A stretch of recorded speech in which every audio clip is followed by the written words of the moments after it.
열왕기하 8장 1절에서 6절 한 절씩 교독합니다. 엘리사가 이전에 아들을 다시 살려준 여인에게 이르되 너는 일어나서 네 가족과 함께 거주할 만한 곳으로 가서 거주하라.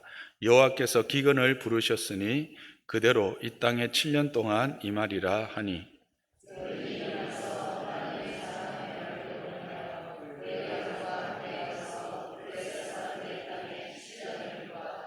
7년이 다음에 여인이 블레셋 사람들의 땅에서 돌아와 자기 집과 전토를 위하여 호소하러 하여 왕에게 나아갔더라.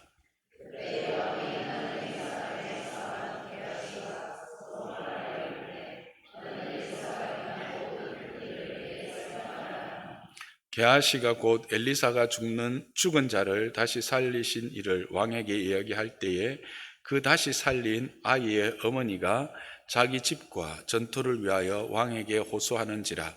게하시가 이르되 내 주 왕이여 이는 그 여인이요 저는 그들의 아들이니 곧 엘리사가 다시 살린 자니이다 하니라. 왕이 그 여인에게 물으며 여인이 설명한지라. 왕이 그를 위하여 한 관리를 임명하여 이르되 이 여인에게 속한 모든 것과 이 땅에서 떠날 때부터 이제까지 그의 밭의 소출을 다 돌려주라 하였더라. 아멘. 여러분들이 이제 성경을 읽을 때 이 사람은 어떻게 이렇게 큰 복을 받았을까? 어떻게 이렇게 특별한 하나님의 은혜를 누렸을까?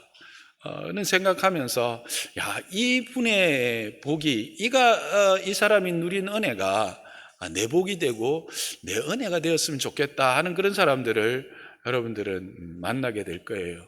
그런 사람 중에 한 명이 바로 이 게하시란다. 이 여인 이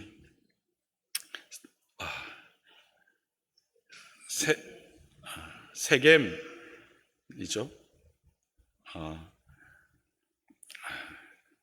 이 여인이 아닌가 그렇게 생각합니다. 오늘 본문에 나온 이 여인이 아닌가 그렇게 생각합니다. 그래서 이 여인의 삶을 한번 돌아보면서 우리는 어떻게 하면 이 여인과 같은 은혜를, 그와 같은 하나님의 인도하심을 누릴 수 있을까 함께 살펴보기를 원합니다. 이 여인이 누린 은혜는, 복은 특별하고도 특별한 것 같습니다. 그것이 1절 상반절을 통해서 이미 보여줍니다. 1절 상반절을 보시면 엘리사가 이전에 아들을 다시 살려준 여인에게 이르렀다 그렇게 말합니다. 이 말은 무슨 말입니까? 이 여인에게 아들이 있었는데 죽었었다라는 이야기겠죠.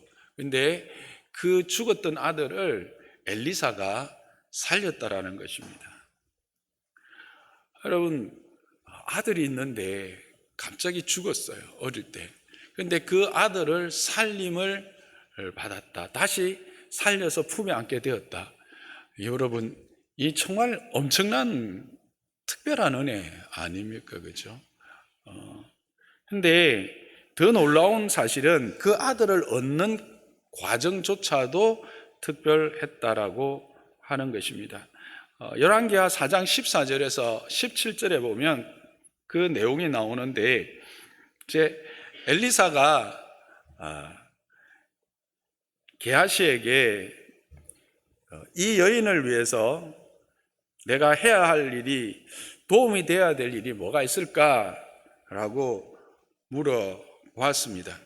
그랬더니 게하시가 이 여인은 지금 아들이 없습니다. 그리고 남편은 이미 나이가 많아 늙었습니다. 이런 이야기를 합니다. 인간적으로 더 이상 자녀를 얻을 수 있는 소망이 없는 그런 가정이었다라는 것이죠. 요즘은 아이가 없어도 일부러 때로는 이제 아이를 안 갖기도 하지요. 그러나 고대 사회에서 아들이 없다라고 하는 것은 엄청난 상실이요 결핍입니다. 그것은 더 이상 미래가 없다라는 것이었거든요. 소망이 없는 삶을 살고 있다라는 뜻과 동의어라고 할 수 있습니다. 그러니까 이 가정이 겉으로는 뭔가 부유하고 화려했지만 내적으로는 심한 결핍을, 미래에 대한 소망 없음의 삶을 살고 있었다라고 하는 것이 이렇게 표현된 것입니다. 그래서 엘리사가 그 여인을 불러서 내년 이맘때 아들을 얻을 것이다, 그렇게 이야기를 하죠. 그랬더니 이 여인이 그 말을 기쁘게 받는 게 아니었어요. 날 속이지 마세요. 이 말은 뭘까요? 이미 포기한 거예요. 이미 더 이상 희망을 가지고 있지 않는, 자기 스스로도 희망 없음의 상황이라는 것을 인식하고 있었다라는 것이죠. 그런데 진짜 1년 후에 어떻게 됩니까? 아기를 가지고 그 아기를 출산하게 되지요. 여러분이 가졌던 소망이 있었는데 이미 다 포기했는데 다시 그게 허락받아지고 누려질 때 얼마나 감사하겠습니까? 그렇죠? 이런 은혜였던 거죠. 이 아들은. 그랬는데 이 아들이 어떻게 된 거예요?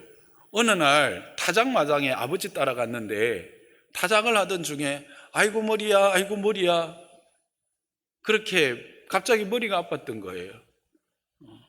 그래가지고 아버지가 이 아들을 어머님에게 좀 데려다 주라 해서 그 어머니가 품에 안고 있다가 그 어머니의 무릎에서 죽어버린 거죠. 얼마나 놀랬겠습니까? 당황했겠습니까? 그래서 엘리사를 청합니다. 그래서 엘리사는 그냥 게하시를 보냈지만 이 여인은 다시 찾아가서 이 엘리사를 데리고 와서 엘리사가 그 위에 엎드리고 그렇게 해서 다시 살아나는 은혜를 입었죠. 그 아들이 바로 이 아들이요, 그 은혜를 입은 여인이 오늘 본문 1절에 나오는 여인입니다.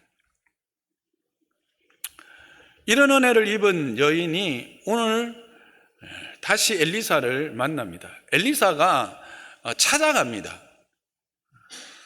왜 찾아갔을까요? 이제 곧 7년의 기근이 그 땅에 임하기 때문입니다. 여러분, 7년의 기근, 이것을 우리가 얼마만큼의 기근인가 생각해 보면 이 7년 있기 전에 엘리야 때 이스라엘 땅에 기근이 있었어요. 몇 년? 3년 6개월. 3년 6개월의 기근이 있었죠. 그랬는데 지금은 몇 년? 7년. 그거의 배의 기근이에요. 이 7년의 기근이 얼마나 그들의 삶을 피폐하게 할 것인가를 우리는 성경에 의해서도 또 다른 곳에서 찾아볼 수 있어요. 어디에서요? 요셉이 애굽에 있을 때였죠. 총리가 되기 전에 감옥에 있을 때. 그 7년 동안 어떻게 됩니까? 그 애굽 땅에 있던 모든 사람들의 재산이 왕궁에 들어갈 만큼, 그리고 그 애굽뿐만 아니라 주변에 있는 모든 나라들이 궁핍할 수밖에 없는 그런 기간이 7년이라는 거예요. 엄청난 기근이요, 재난이죠. 근데 그게 오기 전에 누가? 선지자가 먼저 이 여인에게 찾아온 거예요. 왜? 그 기간을 피할 수 있도록 피할 길을 열어주기 위해서입니다. 여러분, 이 얼마나 큰 은혜입니까? 모든 사람들이 그냥 아무것도 모르고 당할 수밖에 없는 위험과 재난인데 하나님의 종이 미리 찾아와서 그것을 알려주고 피할 길을 열어준 거예요.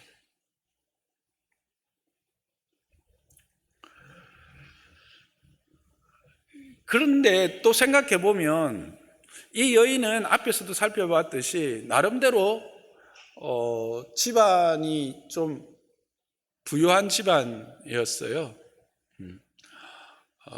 그리고 그 지역에서 아마 나름대로의 지위도 있었던 것 같아요. 그렇다면 그 모든 것들을 다 내려놓고 떠날 수 있었을까요? 요즘은 이사를 가거나 타향에 산다라는 것 별로 그렇게 힘든 것도 아니고 어려운 것도 아니지만, 고대 사회에서 그 타향을 산다라는 것은 참 많은 것들을 포기하고 엄청난 도전입니다. 우리가 룻기를 통해서 그런 거 알 수가 있겠죠. 그런데 이 여인은 한마디의 질문도 없이 순종합니다. 이 엘리사에 대한 하나님의 사람에 대한 믿음, 신뢰가 엄청났던 것 같아요. 그렇겠죠. 당연히 자신에게 베풀어준 은혜를 생각하면 하루아침에 이루어진 신뢰가 아니었던 것 같아요. 그래서 순종을 하고 7년을 블레셋이라고 하는 땅에 가가지고 삽니다. 이 블레셋은 지중해의 연한 땅입니다. 물이 많고 그나마 곡창지대여서 견딜 수 있었던 것 같습니다. 그렇게 7년을 살다가 돌아왔는데 웬걸 집도 다른 사람들이 다 차지하고 살고 있고, 예전에 내가 가꾸고 소출을 얻었던 전토 밭도 다 다른 사람들의 소유로 돌아가 버린 거예요. 그래서 이것을 다시 회복하고자 누구한테 갑니까? 왕에게 갔습니다. 그런데 그때 마침 왕궁에서 왕이 뭘 하고 있었냐면, 이 엘리사를 수종들던 게하시라고 하는 사람을 통해서 이 엘리사를 통하여 행하신 큰 일들에 대한 이야기를 왕이 듣고 있었어요. 무슨 연유인지 모르지만 아마 이 왕도 그 7년이 끝나면서 다시 하나님에 대한 그 생각과 하나님의 은혜에 대한 그런 갈급함이 있었지 않나. 그래서 그 게하시를 불러서 엘리사를 통해서 하나님이 하신 일들이 구체적으로 좀 나한테 들려주라 그랬던 것 같아요. 그래서 이야기를 쭉 이제 했겠죠. 우리가 성경에 기록되어 있는 것뿐만 아니라 기록되지 않은 것들까지도 이야기를 하던 중에 무슨 이야기를 하고 있었을까요? 본문에 보면 이 여인, 수넴 여인의 아들을 살린 이야기를 하고 있었던 거예요. 엘리사가 아들을 낳겠고, 그런데 그 아들이 갑자기 죽었는데 그 아들을 살린 사건이 있었습니다 하는데, 딱 보니까 누가 들어오고 있었어요? 그 여인이 들어오고 있었는 거예요. 여러분, 이 너무 기막힌 타이밍 아닙니까? 우연일까요? 네. 우연히 그때 그 이야기가 들려지고 왕이 게하시를 불렀을까요? 아니죠. 하나님의 일하심입니다. 하나님의 일하심, 그 백성 긍휼히 여기시는 하나님. 그래서 그 여인을 소개하게 되죠. 그랬더니 제 왕이 이제 직접 그 여인한테 물어보는 거 아닙니까? 그랬더니 그 여인이 자세하게 그것들을 설명해 줍니다. 그랬더니 왕이 감동을 받은 거죠. 감동을 받아서 어떻게 합니까? 전토뿐만 아니라 7년 동안 소출까지도 덤으로 받는 그런 은혜를 누렸다 하는 것이 오늘 본문입니다. 이 이야기를 들으면 여러분들 참, 나도 이런 특별한 은혜를 누리고 싶다. 어떻게 이 여인은 이런 은혜를 누렸을까? 이런 하나님의 인도함을 받았을까? 어떻게 하나님의 이런 사랑을, 긍휼을 누렸을까? 하는 질문을 하게 될 겁니다.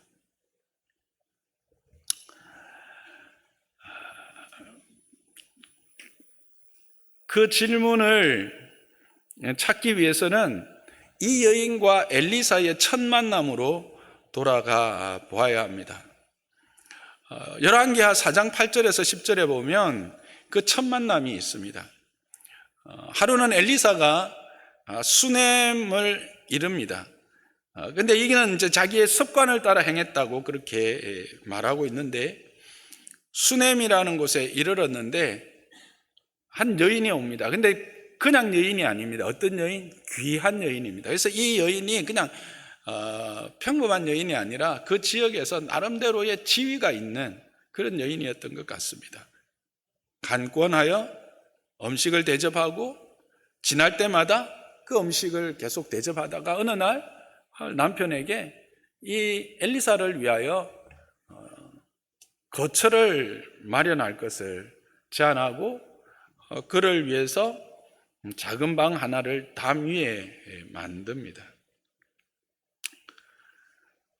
그래서 그가 그곳에서 이르를 때마다 머물게 하고 회복해서 또 길을 가게 하는 거죠. 이 수넴이라는 곳이 어디냐면, 이 지도를 한번 보시면 갈멜산에서 한 40km 정도 떨어져 있는 지역인데, 이것이 이 갈멜은 그 엘리사가 머무던 곳입니다.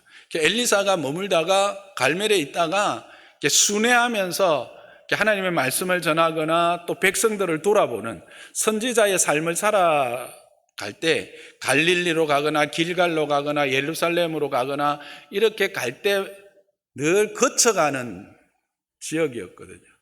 그래서 이 여인이 처음에는 그냥 한 번, 두 번 보다가 어느 순간부터 이분을 위해서 뭔가 내가 헌신해야겠다 했던 거죠.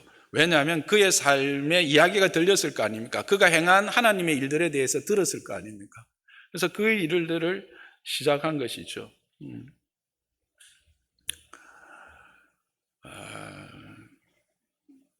그래서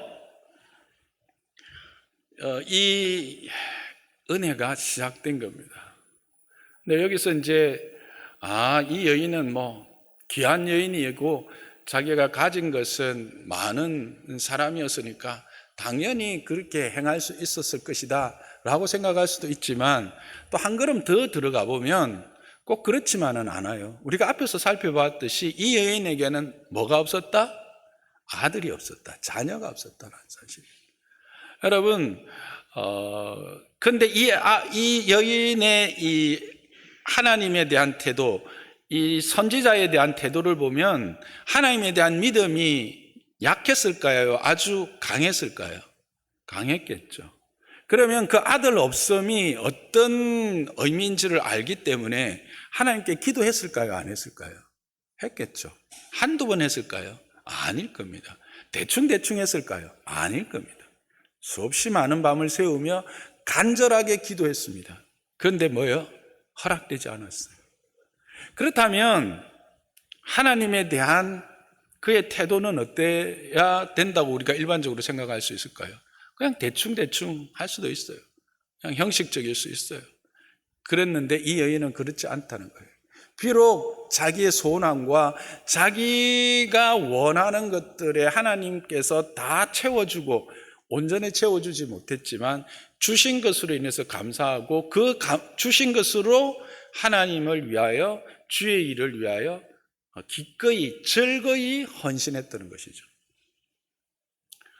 이것이 이 여인의 하나님의 은혜를 누리는 누리게 되었던 이유인 것 같습니다. 이렇게 하고 나면 이제 결말이 어떨 거다, 적용을 목사님이 어떻게 할 거다, 여러분 이제 생각이 쫙 돌아가시죠. 그래, 그러므로 여러분도 하나님의 말씀을 선포하는 하나님의 종을 기꺼이 즐거이 잘 섬기십시오.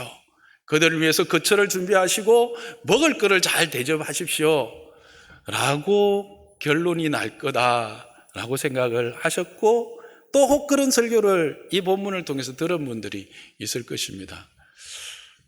그럴까요? 그게 이 말씀을 주신 근본적인 이유일까요?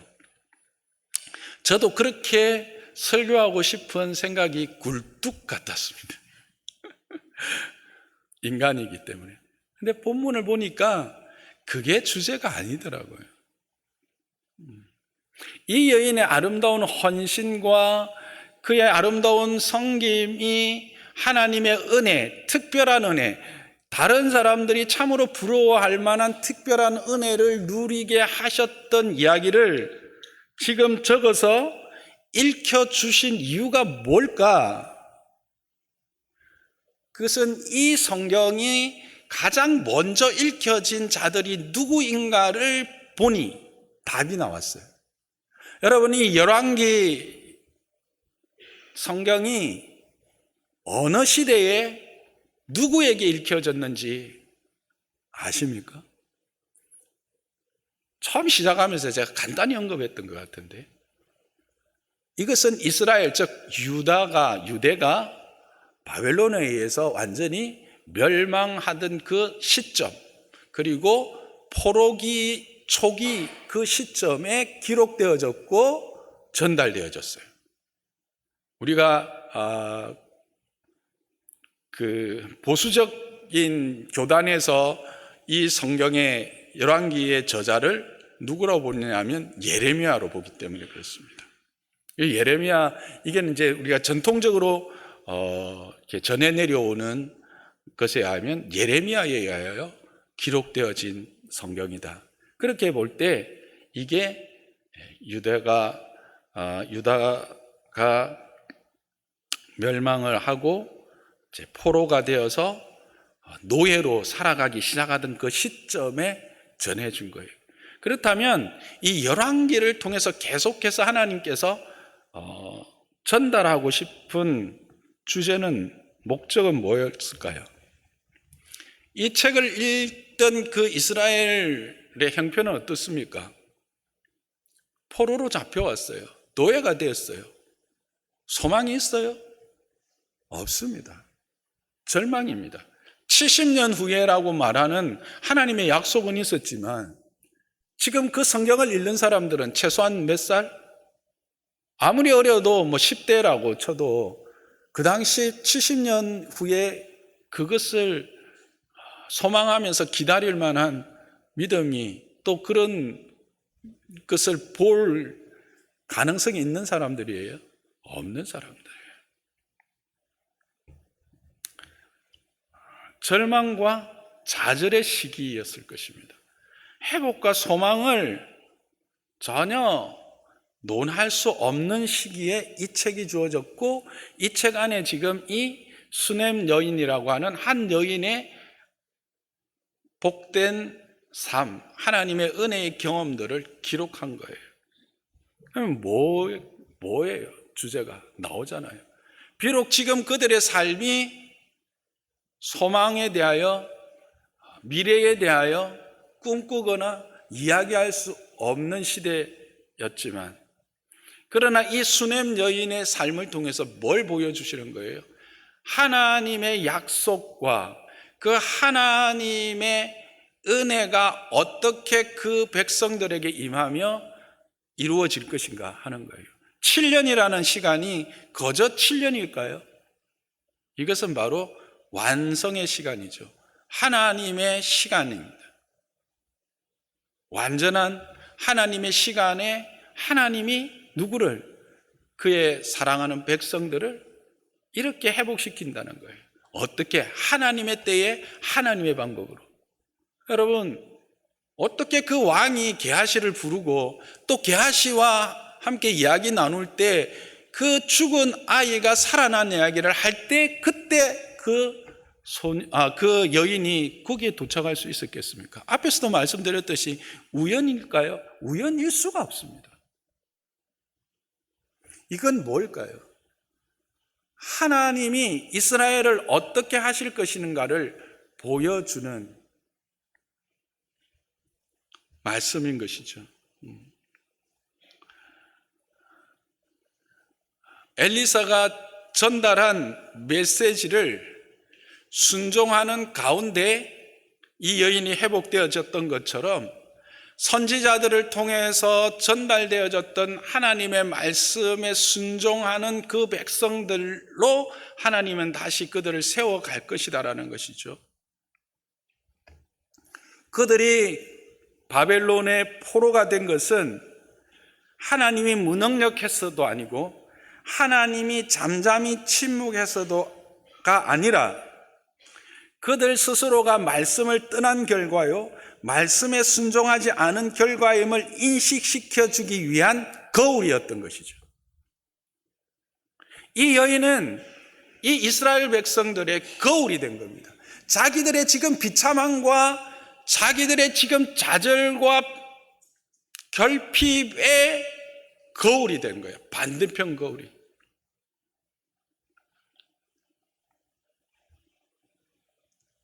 그래서 다시 말씀으로 돌아가는 일 외에는, 하나님의 말씀에 신실한 그 말씀 앞에 서서 그 말씀을 신실히 믿고 따르는 길 외에는 답이 없음을 이 여인을 통해서 보여주시는 것입니다. 그래서 저는 이 여인은 누구인가? 즐거이 주를 따르며 순종했던 이스라엘의 모습의 모형이라는 거예요. 이렇게 이스라엘이 하나님 말씀 앞에서 순종하고 기꺼이 즐거이 주를 위하여 헌신하며 섬겼을 때 하나님이 그들을 어떻게 대우해 주셨고, 그 많은 주변의 나라들로부터 보호해 주셨으며 그들이 생각하지 못하던 은혜들을 덤으로 주셨는가를 볼 수 있게 하는 인물, 그게 바로 이 수넴 여인이에요. 그래서 이 수넴 여인을 보면서, 그래, 하나님이 우리가 말씀 앞에 순종할 때 이렇게 해주셨지. 하나님이 말씀 앞에 내가 순종할 때, 내가 소망 없는 그때에도 하나님은 그 소망 없음을 참된 소망으로 채워주셨지. 내가 내 뜻이 아닌 하나님 뜻대로 살아갔을 때, 내 뜻을 내려놓고 하나님의 뜻을 따라 걸음을 걸었을 때, 하나님은 내가 생각하지 못하는 때에 하나님의 방법으로 내가 생각하는 것 이상으로 나를 채우셨고 나를 영화롭게 하셨지, 나를 영광되게 하셨지 라고 하는 것을 보게 하는 모형으로 이 여인을 일으키시고 그들에게 누구를 통해서? 예레미야를 통해서 지금 말씀하시는 거예요. 그래서 바벨론 포로로 잡혀온 노예들에게 들려주는 희망의 찬가, 그게 바로 이 수넴 여인의 이야기인 것입니다. 이 수넴 여인을 통해서 그들에게 진정한 희망의 찬가를 부를 수 있는 근거를 주신 것이죠.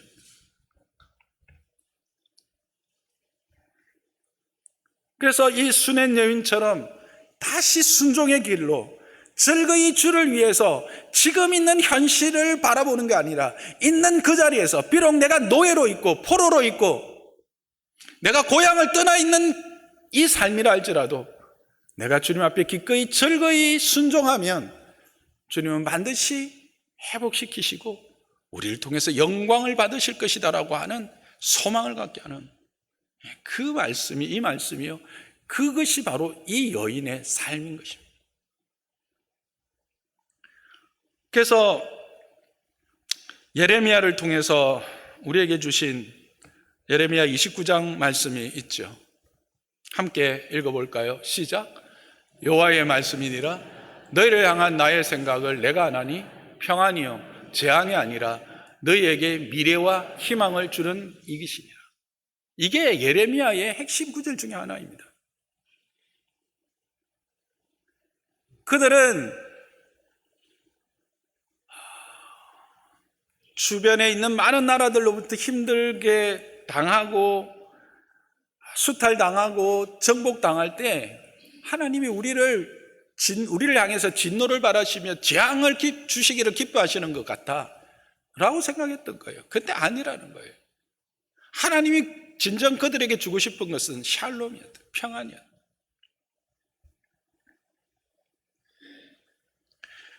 이 이야기를 지금 하나의 사건으로서, 이야기로서 실질적인 한 여인을 통해서 지금 행하셨고 그것을 예레미야를 통해서 기록하셔서 지금 포로로 잡혀 있고 희망 없는 이스라엘 백성들에게 일으키셔서 다시 소망 가운데 하나님을 바라보게 하신 것입니다. 비록 그 자리에 있을지라도, 비록 이방 땅에 있을지라도, 그 땅이 죄악으로 만연한 땅이라 할지라도 그곳에서 하나님을 섬기며 하나님의 백성으로서의 거룩함, 구별됨을 잃지 않게 하고 다시 하나님의 사람으로서의 그 삶을 살아갈 수 있도록 희망을 불어넣어주는 희망의 창가, 소망을 가질 수 있게 하는 이야기, 그게 바로 수넴 여인의 이야기가 된 것입니다. 오늘날도 동일합니다. 우리가 믿음의 여정을 걸어가다 보면 우리 가운데는 우리의 영과 육이 정말 피폐해질 대로 피폐해지고 하나님을 나름대로 섬겼다고 하고 하나님의 앞에서 헌신했다고 생각했고 하나님 앞에서 기도할 만큼 했다고 생각하는 사람들이 많이 있습니다.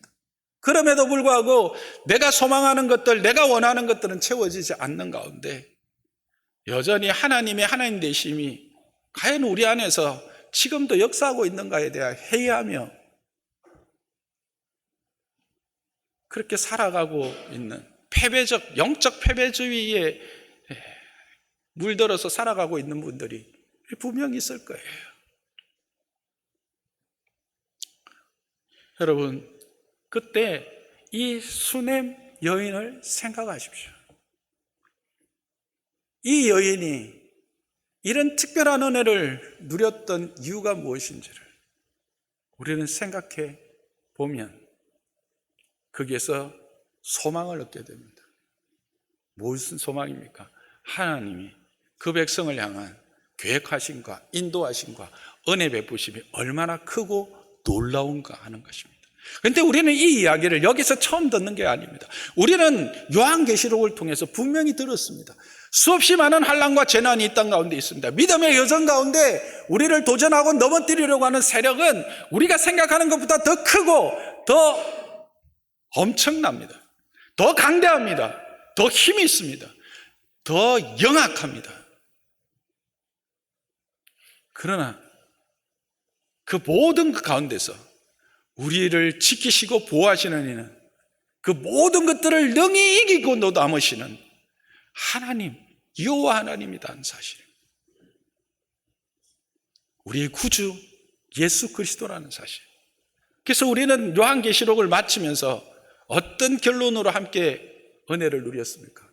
마지막을 알고 있는 자의 담대함. 비록 여정 가운데 함정을 만나고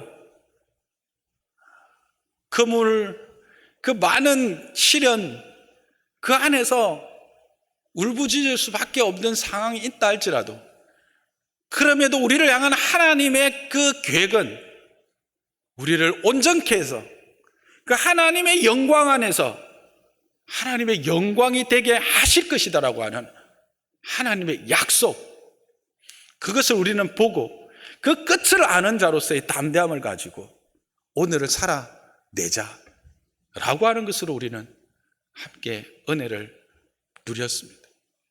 여러분, 이 여인이 부러우십니까?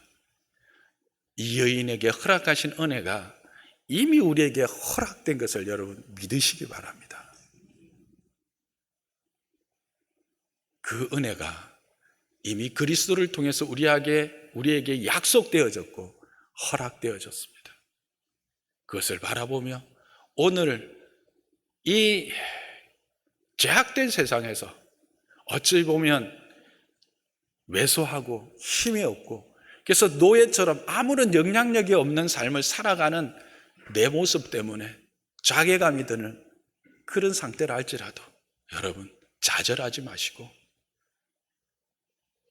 거기에서 여전히 하나님을 믿는 자로서 하나님을 섬기는 자의 그 거룩함을, 구별됨을 보여주는 저와 여러분 되시기를. 그래서 그 수넴 여인이 누렸던 그 샬롬을 우리의 삶 속에서 참 누림을 하나님 앞에 찬양으로 올려드리는 저와 여러분 되시기를 주님의 이름으로 축복합니다.